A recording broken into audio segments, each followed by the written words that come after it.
This is a guide to making a pair of bespoke braceback trousers.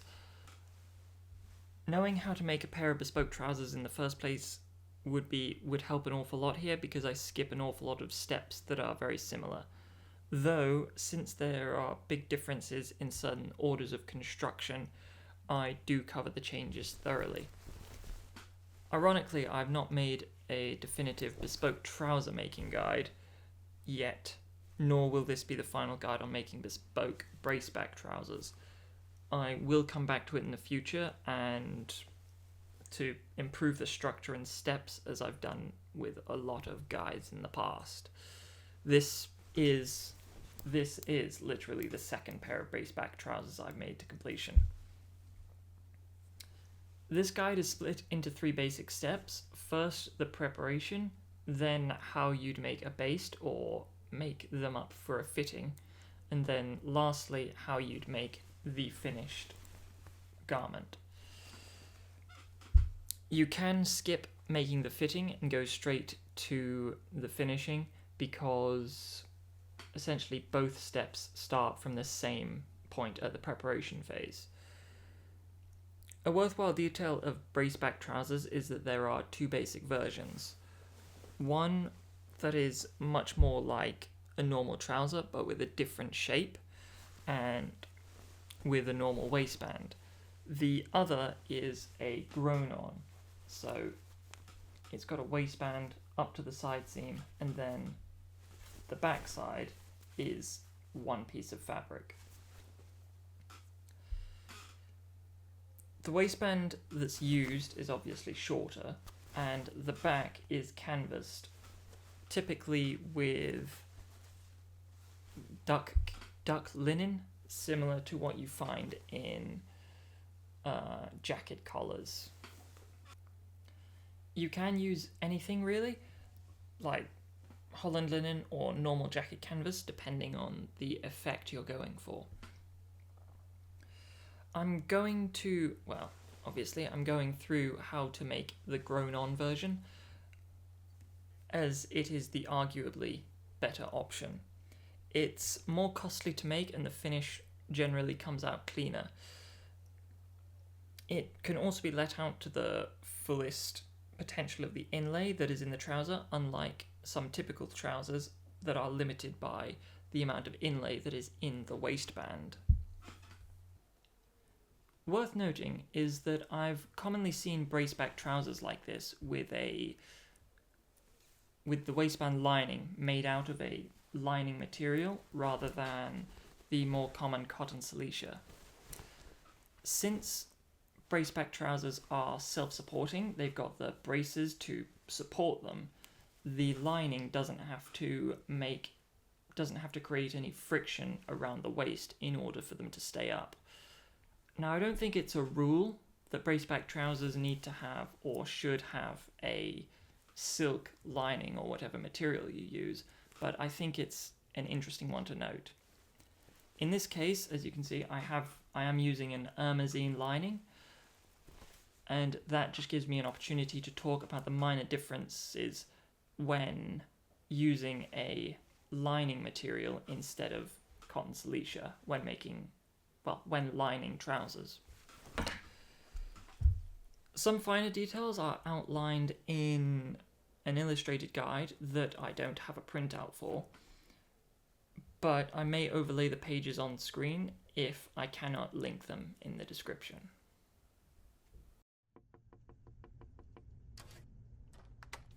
As I am starting with a normal backed trouser pattern, I'm beginning by drafting the braceback shape straight onto the cloth after the main body of the back trouser has been struck. So I have the main shape of the back trouser pattern chalked and the inlay drawn on, with the seat seam, waistline and side seam on the cloth. I'm drawing the braceback alterations on in yellow chalk just to make it easier to follow. It is worth noting that on this pair I have a raised waistband to make them a higher rise, therefore the darts taper before getting to the waistline already. First, mark the seam allowance 1 cm or 3/8 of an inch below the waistline. Carry on the seat seam around 7 cm or 3 inches above the seam allowance. This needs to be sprung or angled away from the pattern an arbitrary amount, but say about 2 centimeters or 3/4 of an inch. These amounts can differ due to style and proportions, but these amounts serve as a guide. From the side seam, draw a curve to the high point above the seat seam. I'm adding the seat seam inlay at this moment.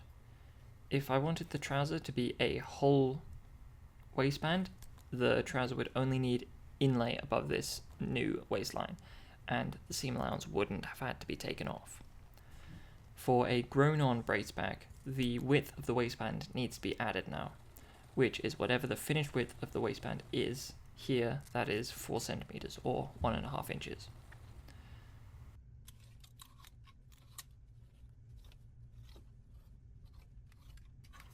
On top of that, it then needs normal waistline inlay.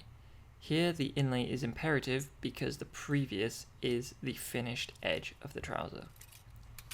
The top of the seat doesn't finish in a point as it is, so it only needs maybe 2.5 centimeters or 1 inch above the point on the back, and that can be chipped off because it will be folded over.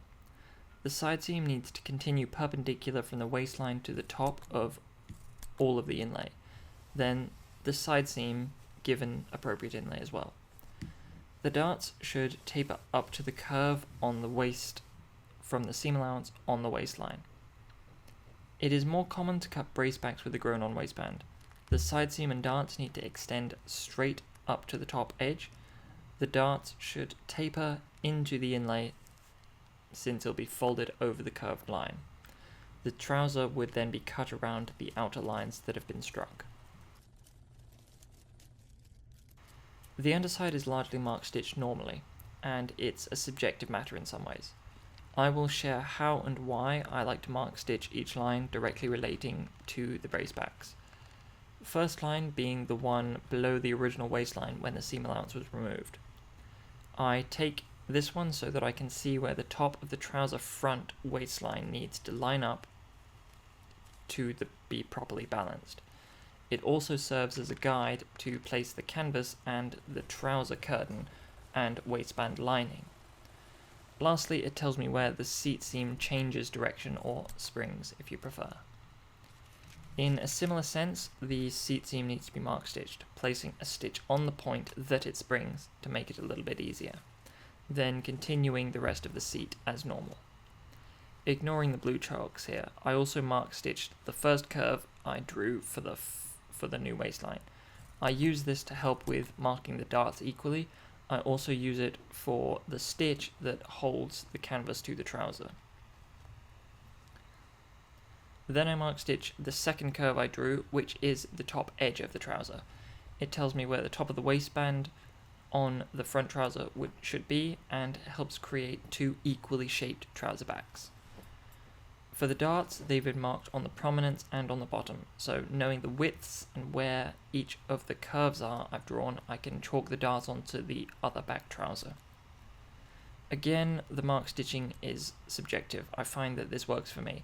You can add stitches to help you make your work more accurate, or trial with fewer stitching to save time and information overload.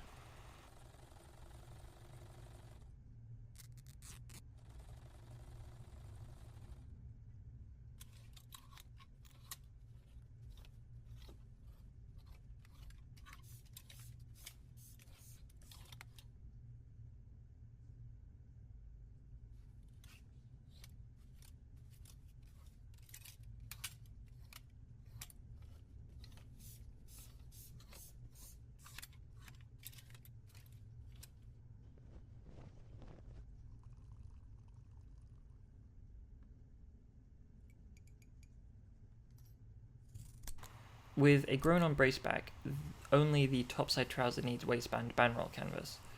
There doesn't need to be any more at the side seam, but the right hand side bandroll needs about 10 centimeters or 4 inches of extra length for the bearer, and then the left side only needs enough for an extension if you want one. So here I'm just marking the center front and the side seam of the front trouser. The waistband is made up the same way that you prefer to.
cutting the canvas for the underside, this one has two selvage edges, and so I can just fold it over and cut both at once.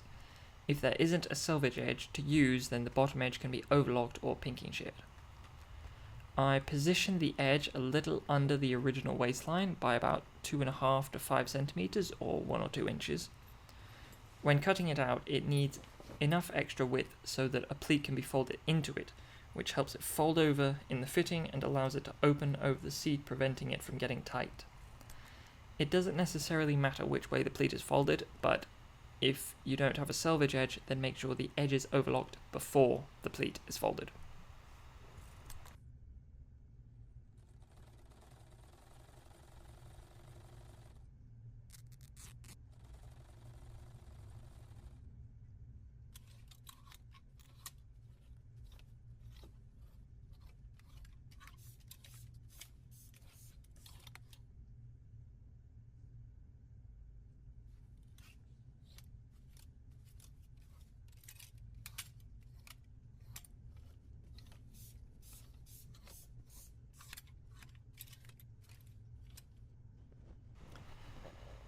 So at this moment the darts have all been closed and pressed and the trousers are overlocked. The canvas could be added after the darts are closed and then overlocked into the edges of the underside, but this way, current way, works better for structure. Placing the canvas underneath the first trouser, again so that the edge is a little below the original waistline, and then it gets basted along the straight line that it was mark stitched. This shows me where this line is through the canvas so that I can find it on the inside later. I baste from the side seam all the way to the end of the seat seam, and it should be a firm baste, especially over the pleat, in order to keep it closed. As far as I have seen, most makers will do a single baste to keep the canvas onto the trouser, but I do a second baste by the finished edge of the trouser. This keeps the canvas more neatly in place and keeps the canvas in the fold of the edge when the trouser is basted. There is no huge reason that I can think of that the canvas couldn't be stitched to the underside at this moment, as will be done when they are finished later. As I'm doing the baste both times, I'm cleaning the cloth over the canvas from the previous stitches so that the cloth isn't bubbling or loose over the canvas. Like canvassing jackets or waistcoats, the cloth should be potentially near net with the canvas underneath it. When it's basted, any excess should be trimmed off. Again, the seat and side seam could be overlocked to hold the canvas as well, but I think that it will make it more difficult to cut away the canvas that I don't want later. Though the canvas definitely shouldn't be overlocked to the top edge, or that will inhibit the pleat from opening when the inlay is folded down, but the cloth could potentially be overlocked separately. While it's easier to see, I want to mark the seat seam onto the canvas. It only needs to be marked onto the left side, since it is the left side that is on top when machining the seat. The seam can be continued from the mark stitches below the canvas to the baste I made that tells me where the seat springs from. Then finding the one of the mark stitches to chalk where it springs to. Lastly, finding the top of the seam as it's drawn to decide whereabouts the top of the seat seam should be. With the fly and the bearer attached to the top sides as appropriate, the waistband is sewn onto the trouser before the side seam is sewn, which I think is the big difference in construction for a grown-on braceback trouser. This trouser has a button fly, but that doesn't change anything for making bracebacks. I am positioning the waistband on with my desired extension from the front. It doesn't need any waistband or inlay beyond the side seam, but this is just how it worked out for me this time. I have a high right hip, so that is why there are 2 lines of mark stitching on the waistline here. The waistbands are otherwise machined on basically the same as always. With a zip, make sure the zip is undone so that both sides don't get trapped in the waistband seam. This trouser will have inseam pockets rather than side slanted pockets, but the waistband will go on over the pockets in the same way as before the side seam is sewn. the seam can be pressed open, which again is the same for sewing proper bespoke trouser pockets. As this is a baste for the moment, there aren't any pockets yet, but no matter what, the seams should be pressed open.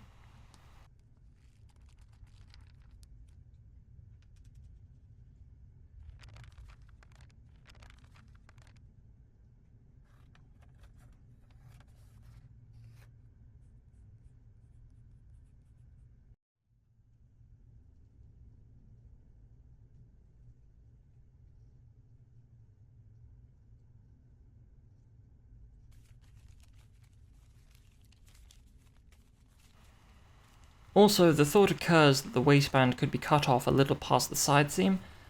The band roll could be cut about a good centimetre or a good 3/8 from the edge of the trouser to reduce bulk. Sewing the side seam is quite normal, from the hem and knee matching the balance marks. At the top of the side seam, the top of the waistband should match the top mark stitches that were made, and the waistband seam should match the bottom baste I made. On some trouser drafts, the outleg seam on the underside is a little longer than the seam on the top side, so it would have to be eased in to meet the balance marks of the waistline. In this case, my seams are equal. It's always sewn with the front trouser on top to accurately sew against the inlay, and on one leg the stitches started from the hem, on the other it started from the waistband. Both ways the stitch is back tacked at the top of the waistband. Along the band roll the stitch needs to be at right angles to the waistband for the same reason as it does on the centre back of normal trousers. On the main body of the trouser it just follows the normal seam allowance. Sewing it from the hem, just be sure the canvas on the underside doesn't get folded up as it goes under the presser foot. For the fitting, I'm making the stitch length a little longer than normal so that it's easier to remove afterwards.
The side seam can then be pressed open.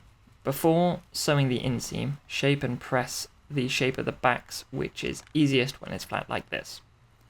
Following the shape of the mark stitches, it needs to curve from the top of the waistband on the front trouser, chalking the run of the seat seam to find where the corners should be. Seems to me the top edge and the seat seam always creates a nearly equilateral triangle at the peak.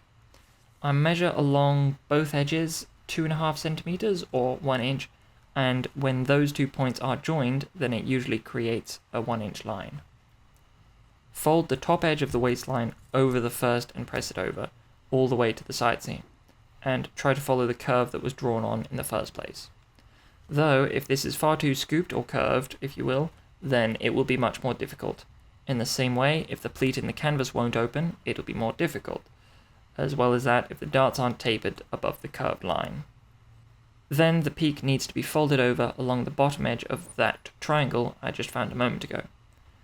At this moment, it could be basted down as it's folded over, but it can just as easily be done, and perhaps more efficiently done, after the seat seam has been sewn as well. At this moment, the inseam needs to be sewn, which you'll note is effectively right after sewing the outleg seam. Nothing about sewing the inleg is any different, so I'm breezing through it.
Both trouser legs need the undersides shaped, and then the inseam is sewn before moving on.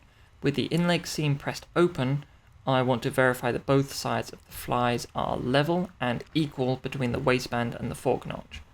Again, the fact that this is a button fly has no effect. The seat seam is sewn normally on the front. The seat seam is already chalked onto the left trouser and on the canvas, so I have the lines to follow when stitching. It can be basted to make it easier, but usually I have a pin for around the notches to get me started, and that's about as much as I usually need.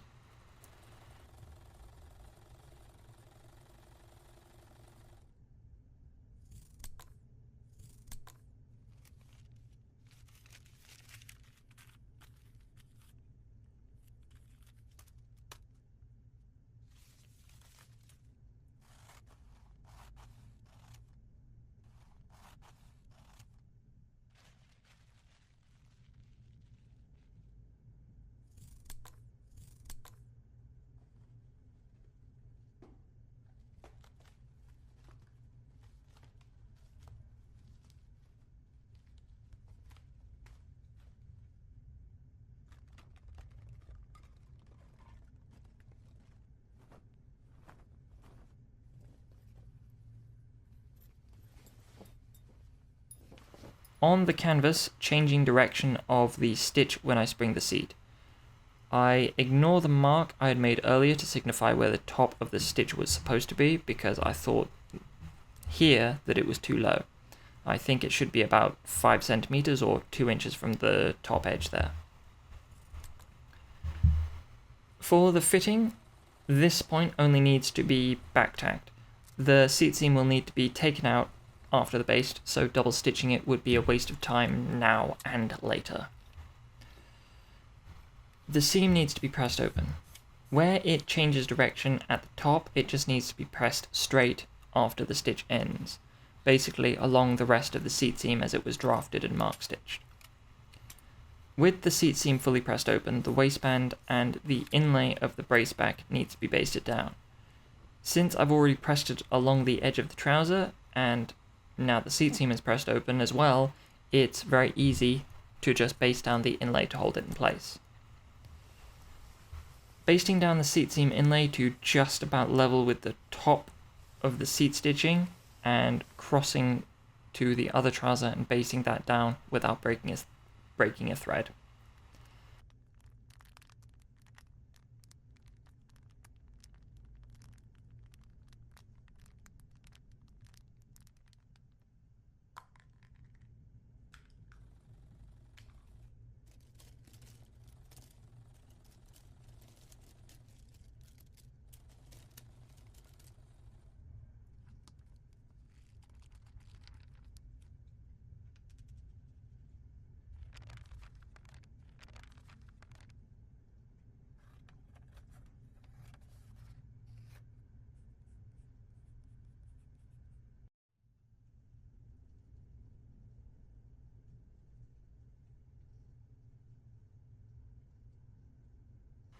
Last thing for fitting brace back trousers is putting the brace buttons on. On the front trouser, the buttons are found using the front crease or the fold of the main pleat. One button is placed slightly towards the fly of the trouser, about 1 centimeter or a quarter inch from the crease. The other button is positioned about 8 centimeters or 3 1/4 inches from the first button towards the side seam. I often see buttons placed about 1.5 centimeters or 5/8 of an inch from the top edge, but I prefer to place them halfway along the waistband width. For the fitting, I just quickly put the buttons on the outside, but on the finished article it can have the buttons on the inside or the outside, all in about the same position. On the back, the buttons just want to be about equidistant from the edges of the peak, but I just measure 2.5 centimeters or 1 inch from the new point and mark there. The buttons don't need to be sewn on too hard since we want to take them off right after. I doubled up some basting thread and just used that to sew them on with a couple of stitches each. That is the process of basting the brace backs, though the hem and the fly would also have to be basted like normal to actually try these trousers on.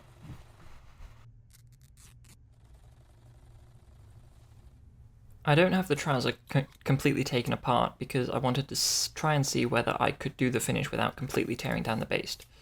There weren't a lot of alterations to make. As can be seen, the side pockets have been added and I had removed and replaced the waistband because it needed to be lowered in the end. Now the canvas needs to be sewn into the trouser. With the back flat and ironed again, I need to draw the shape back on. I also make a new line from the lower line where the original waistline was, so that the finishing stitch is in line with the lower waistband seam. This new line needs to curve to the fold on the seat seam inlay. This line vaguely follows the first curve line, but it's just a guide for me at this point. I don't follow it exactly because this way I get a cleaner, less bulky finish. Along the line that I chalked, it needs a stitch to hold the canvas to the trouser permanently. I've seen people prick stitch this or sew it with a machine. In my opinion, it needs to be done from the very edge of the inlay to the very edge of the other inlay. Of brace backs I've seen, the stitch is usually started from about 2 centimeters or 3/4 of an inch or so from the seam.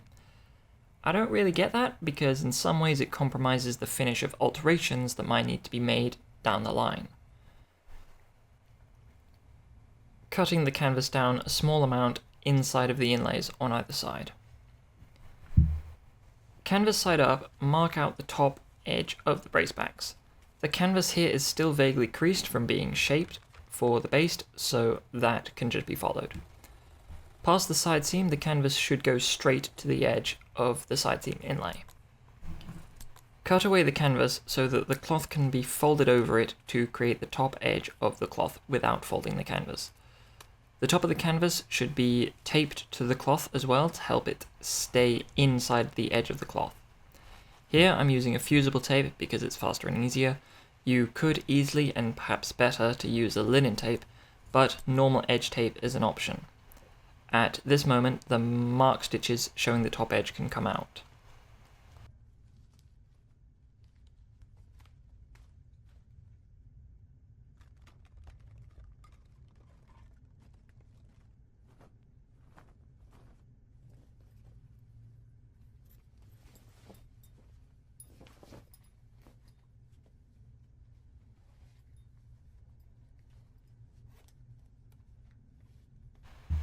From this moment, the side seam can be sewn again, but I'll say again that cutting the band roll out of the waistband cloth, just such that it doesn't get machined down, could be beneficial in reducing the bulkiness of the seam. Otherwise, it's sewn in much the same way again. The stitch on the waistband has to be perpendicular to the waistband itself, and after that following the contour of the top side against the mark stitches of the underside. It's potentially more difficult to see here as there is a pocket now, but otherwise it's the exact same method as the baste. Again, one side is started from the waistband working down to the hem, and the other is started from the hem working up to the waistband.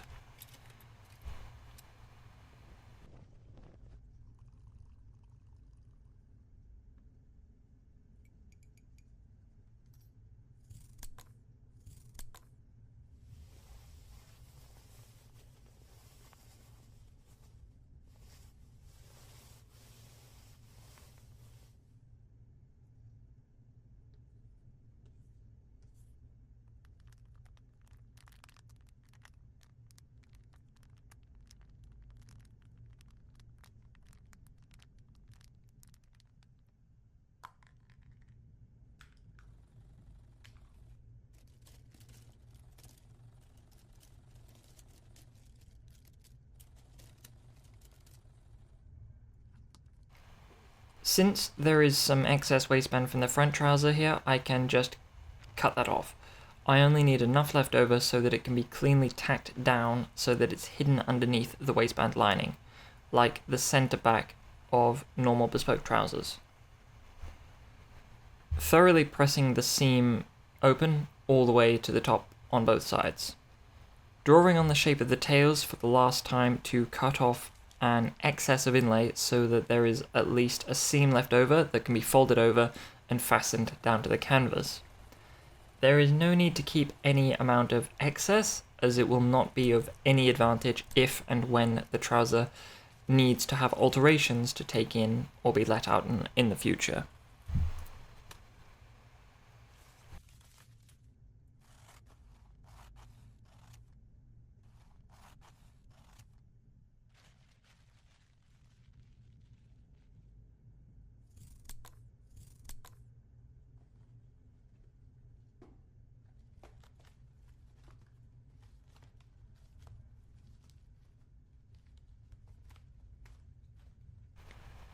At this moment, I'm cutting the waistband lining.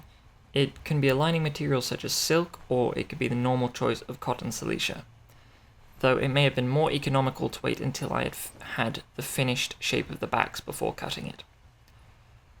Placing the lining underneath one of the waistbands, ideally just so that the straight edge of the lining is a little below the waist seam of the trousers. The straight line of mark stitches across the undersides helps to show where that is on the back, so that I'm using a consistent point of reference. Cutting around the shape of the waistband, adding a seam allowance. Cutting straight across from the inlay at the side seam. Having the excess here is okay because it can be cut down after the lining has been sewn to the trouser perfectly to size. Leave extra length beyond the front of the waistband, which I will use for inlay. It was cut on the double, so I have both sides of the waistband, marking the wrong sides of both pieces of cloth. With it cut, leaving it with the curtain and other remaining trimmings for lining the trouser later on. Also to note that I have a short piece of cotton silicea to go with the silk waistband as well. Continuing to finish the edge. Fold it over the edge that's been marked out already, pressing along that. The side seams, seam allowance and inlay should be folded down neatly, with the inlay at the top near the seam as well. The folded edges should then be basted ahead of hand stitching them down. Around this point, before sewing the inlay, just take the opportunity to baste the pockets inlay to the seam.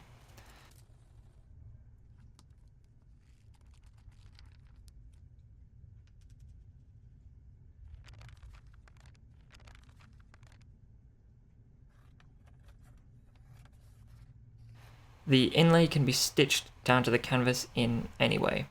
Here I'm cross-stitching it down. When sewing it to the canvas, the stitch shouldn't show through the cloth on the outside. It could be a similar stitch to sewing up the hem. Afterwards, the baste may as well come out right after the stitch as it's being held in place. This trouser has a silk ribbon down the outleg, but that doesn't make any difference to making the brace backs. The inleg needs to be sewn, and that is done exactly the same as normal. So with the inseam machined and pressed open, the seat seam will be done quite normally and very similarly to how it was done when it was basted.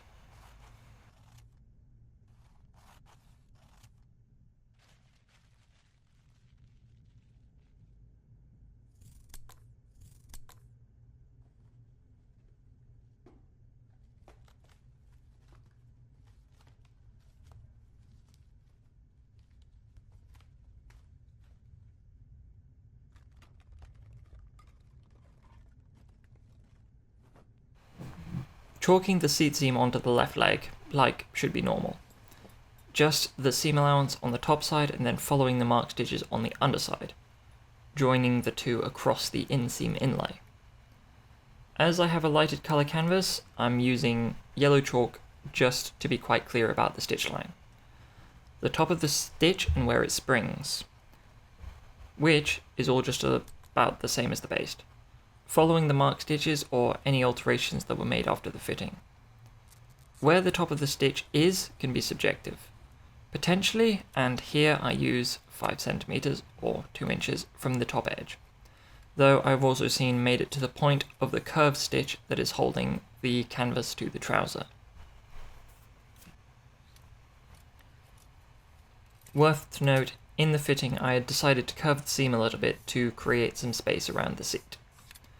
Removing all the related mark stitches before machining the seat, starting to machine the stitch is a very normal affair, and beyond that it's very simple anyway. Pulling the legs right side out, placing the fork notches together and checking that the length of the flies are equal. Placing the edges of the cloth together. This trouser doesn't have a dress, so the seams definitely should be equal. If not, then definitely should be by the time it gets to the canvas, like it normally does by the time it gets to the waistband.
Towards the top, making sure the edges of the backs are equal on top of each other.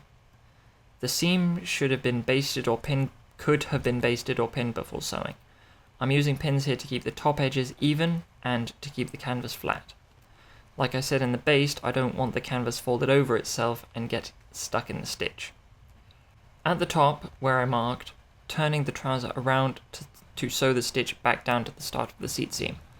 Though if you were hand stitching the seat on top of the machine stitch, you would turn it around and then machine to just below the canvas, because sewing a running stitch through the canvas will be unnecessarily difficult, much the same as sewing through normal band roll.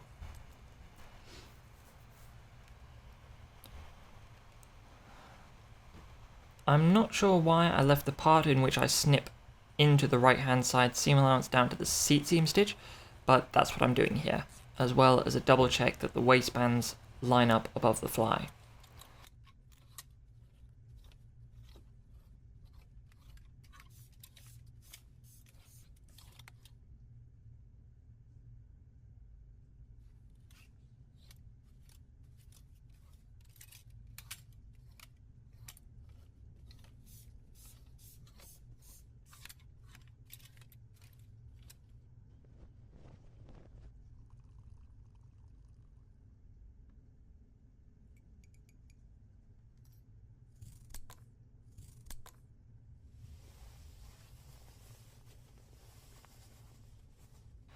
Stretching and pressing the seat seam inlay.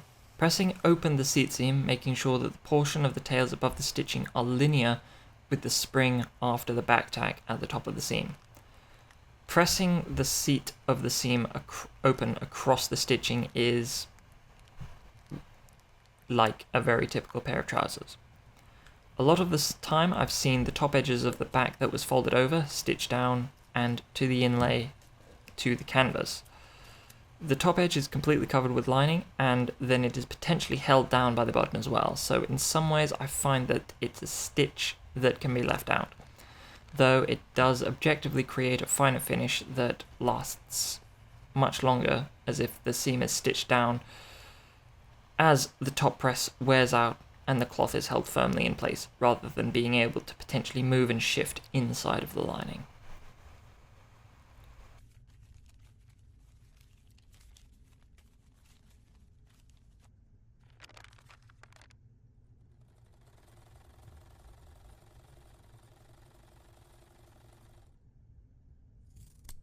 Lining the trouser from the point after the fly has been sewn in place, as well as the extension has been finished with the hooks held in place, but before the bars have been applied to the opposing side of the fly.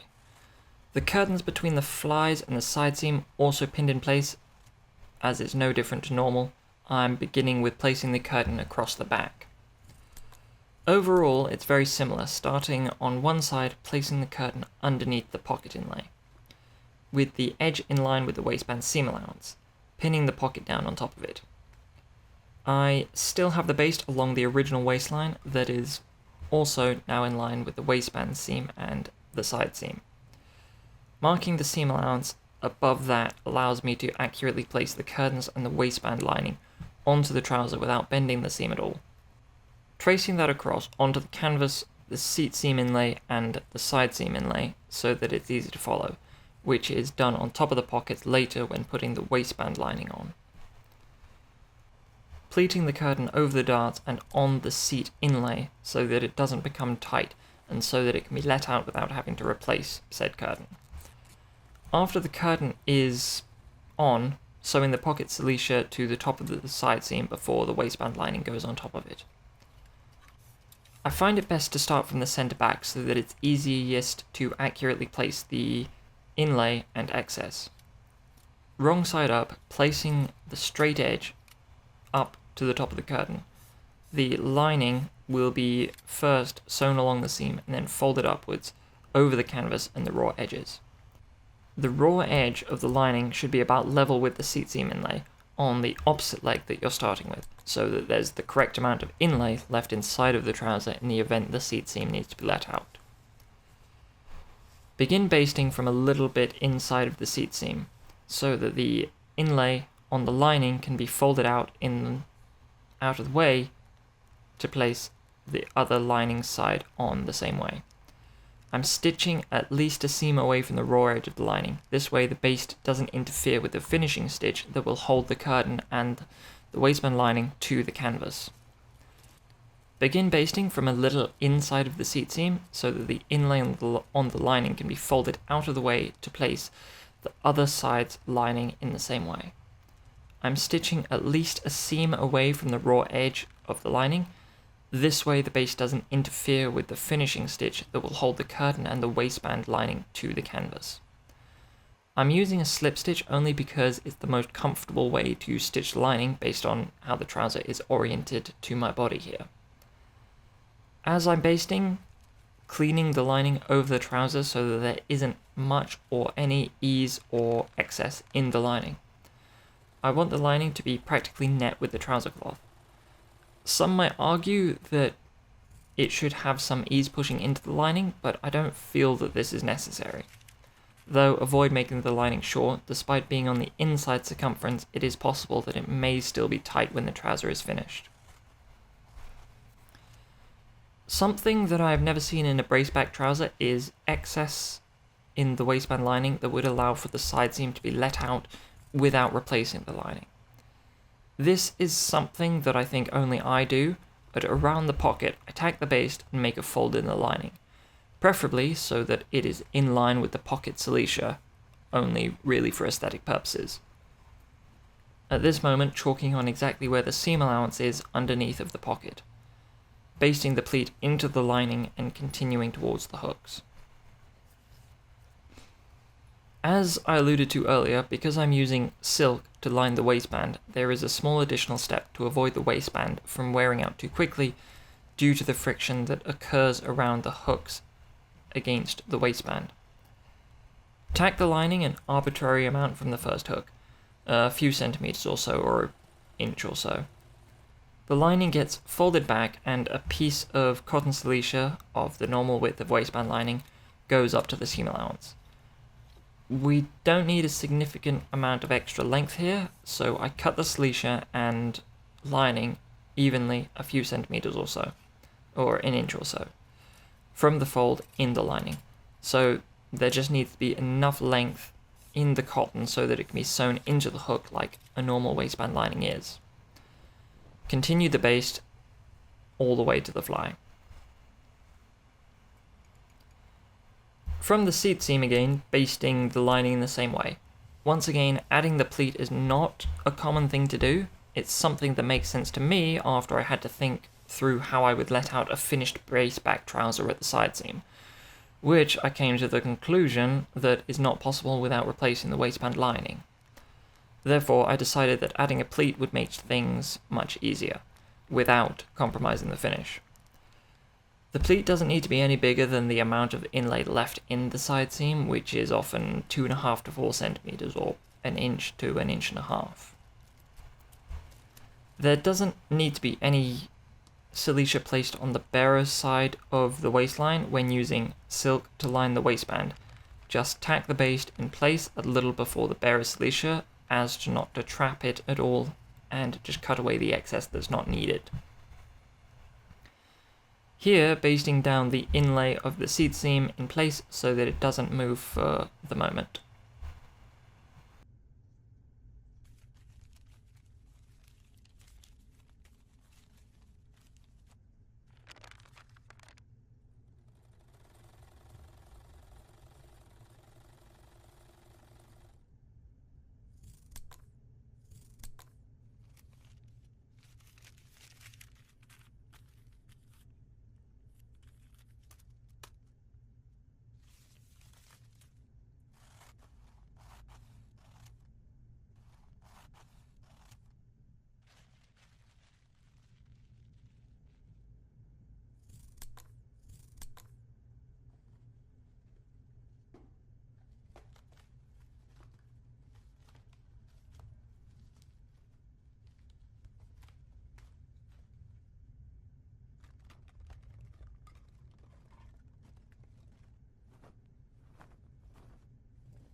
Taking the trouser to the machine, sewing the curtain and waistband lining as well as the pocket to the waistband seam allowance.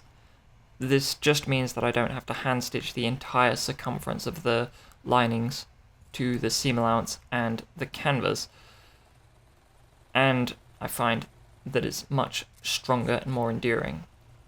I recently had to repair a very old pair of trousers, and I decided in the end to just remove the whole waistband lining and curtain and machine it back on, because that way it just wouldn't come out again since it was originally just basted in place.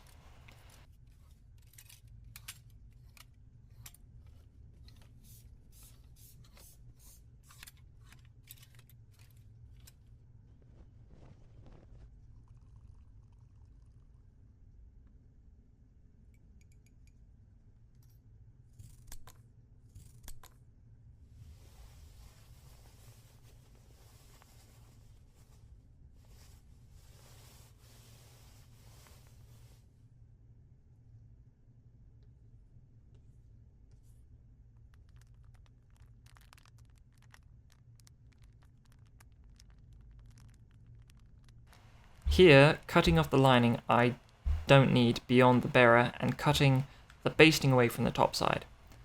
This moment I'm also putting the bars on for the hooks, since the lining is sewn on. Sewn onto the fronts at least.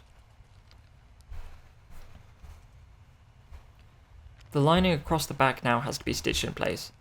As the lining is machined from about to the side seams, then I start the stitch where the machine stitches end, typically starting from the left-hand side. Since I placed the waistband curtain precisely against the top of the seam allowance, I can stitch 1 centimeter or 3/8 from the edge all the way around to the center back. The stitch can be a back stitch or a relatively large prick stitch. It needs to be quite secure. Sewing through the lining and the curtain, fastening both to the trouser behind it to start. It's important that the stitches don't show through to the outside. It's easy when sewing the lining to the pocket and then the side seam allowance and inlay. There are so many layers that it would almost be difficult to sew all the way through, even if you wanted to. When sewing the lining and the curtain just to the canvas, then it's important to pay attention that the stitch doesn't go through the cloth, that the two pieces are only sewn through the canvas, holding it in place. The basting in the canvas can all be removed by this point, because if the stitch catches through the basting thread, then it can become more difficult to remove afterwards.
At the centre back, the stitch needs to be finished quite accurately at the seat seam, so that the inlay in the lining can be folded from the seat seam over its own side of the waistband, folding both of the lining inlays towards the first side of the seat seam to begin sewing the second waistband lining. The other side of the lining should also be started on its side of the seat seam, so that the linings are touching, possibly overlapping, by the tiniest amount possible, just to make it as neat as possible. Stitching is the same as the first side, and it needs to be finished where the other machine stitch starts.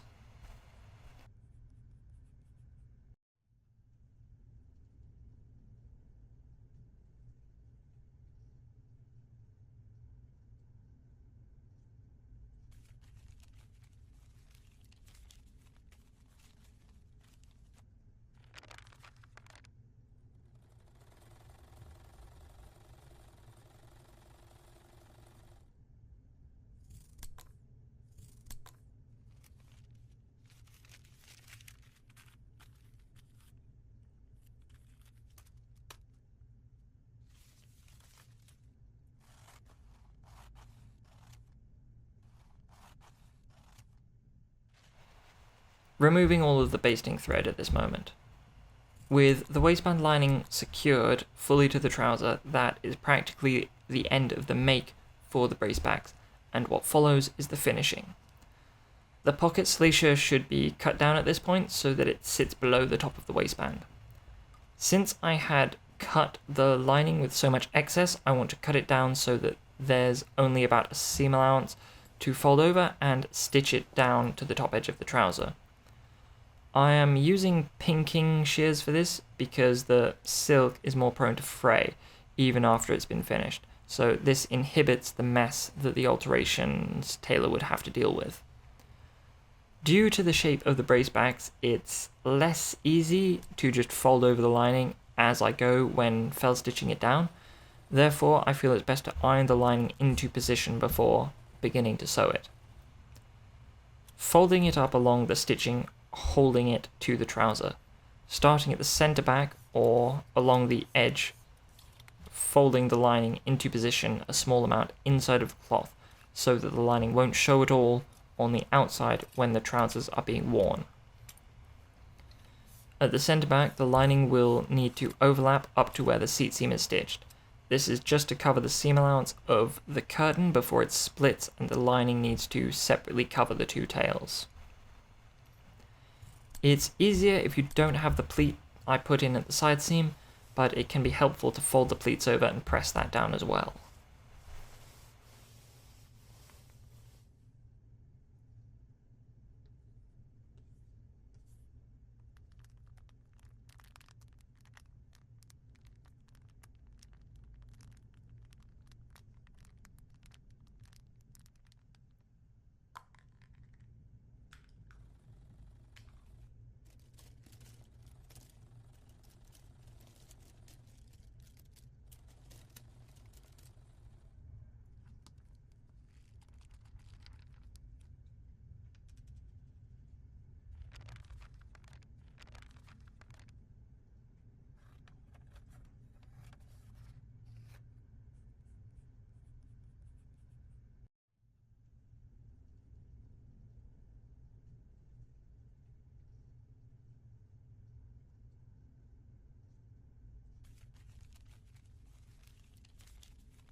Felling the lining is the only part of the finish that is different for the brace backs. The last note on the waistband lining being silk, the silesia that was placed at the front of the left-hand side of the trouser should be sewn into place in a similar way that the extensions are sewn. Even the same as waistband lining is sewn anyway, sewing along the top of the waistband until about the point that the lining starts and the stitch can be tapered off. Beginning the stitch to sew the silk, fasten the thread and stitch straight up the cotton waistband lining. Beginning the stitch to sew the silk, fasten the thread and stitch straight up the cotton waistband lining. At the top of the trouser, folding the lining down along where I already ironed the lining to be felled along the edge. Here I have to stop to fasten the seam allowance on the waistband in the same way that the waistband inlay is fastened down to the waistband on the center back of typical trousers. The seam allowance needs to be pushed downwards underneath the edge of the waistband so that it finishes off a bit more neatly. This ideally would have been done before the waistband lining in the curtain was added, but it's still doable now. It's a simple case of felling the lining down much like normal. Nothing stopping you from basting the lining down beforehand. Approaching the tails of the backs, fold the lining into the appropriate positions, like they were ironed beforehand. It's important that the lining doesn't pull between anywhere it's stitched down to. It would just cause tightness and disrupt the fit and aesthetic of the trousers. Stitching down the tails at the center back, the lining needs to remain a small amount away from the edge until the two sides join together again. Below the seat seam stitching, the lining should gradually cross the seam so that the seam allowances at the base of the waistband lining is covered. At the base, making a tack that tries to keep the bottom of the lining and either side of the pleat in the curtain all tightly bound together. Flipping the trouser over to sew back up the other side of the seam. Folding away the inlay like before. Sewing the fold of the waistband lining a small amount on top of the first lining to cover the seams and then gradually crossing the seam before the seat stitch ends and the lining finishes a small distance from the folded edges. It's all the same way around the rest of the waistband. I just want to illustrate how I prefer to be while sewing this sitting in a chair leant back rather than out in front of me on a table leaning on one leg that's propped up on something. Finishing at the bearer however you prefer to do so.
The buttons are positioned the same way as they are basted on. On the backs, the buttons should be marked about equidistant from each edge. In this case, 2.5 centimeters or 1 inch from each of the 3 sides works, but it shouldn't be much further than that. I want the buttons on the inside of the waistband, but they would be in the same place if you wanted to sew the button on the outside. On the top sides, the buttons are generally positioned based on the crease line or where the pleat is folded to. The first button is less than 1 centimeter or about 1/4 from the crease towards the fly, and the other button is about 7.5 centimeters or 3.25 inches from the first button. Again, I place the buttons about halfway down the width of the waistband, so 2 centimeters or 3/4 of an inch from the edge, since the waistband is 4 centimeters or 1.5 inches wide. I've often seen the buttons placed higher up, about 1.5 centimeters or 5/8 of an inch from the edge, so the edge of the button is level with the top edge of the waistband, but that doesn't make much sense to me personally. In some ways, I get it, but I guess if they're my trousers, then that's not what I'll do. You can sew them in any way that you prefer to sew buttons. Specifically when sewing buttons on the inside, you need to stitch into the canvas. Even sewing them to the outside, the buttons need to be stitched through the canvas as well. If not, then it will tear the cloth and or the lining. Equally important when sewing buttons to the inside is not to sew through the outer cloth.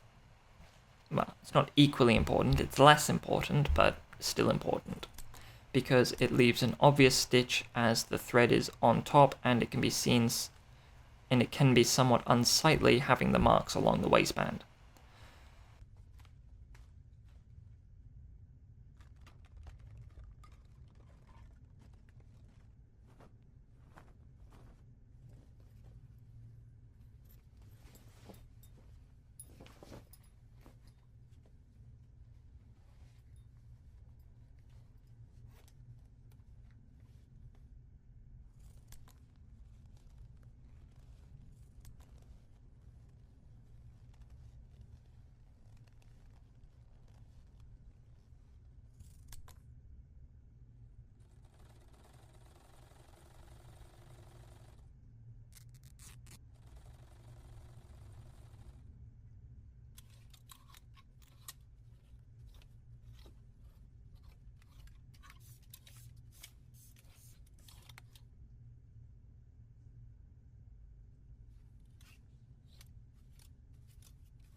The brace backs and the rest of the trouser is now finished. The remaining mark stitches can be removed at this point. The last thing that I need to go over is the back tack at the top of the seat seam. As the seat seam finishes but the fold continues, there is a lot of leverage to possibly pull at that point that the stitch ends, so it's more likely that it could break, or worse, tear the cloth. Therefore, adding a bar tack across the top of the stitching will share any strain on this point. It could have been put in before the lining was sewn on top of it, but the footage I had wasn't good enough, so I had just done it again with a better angle and shot.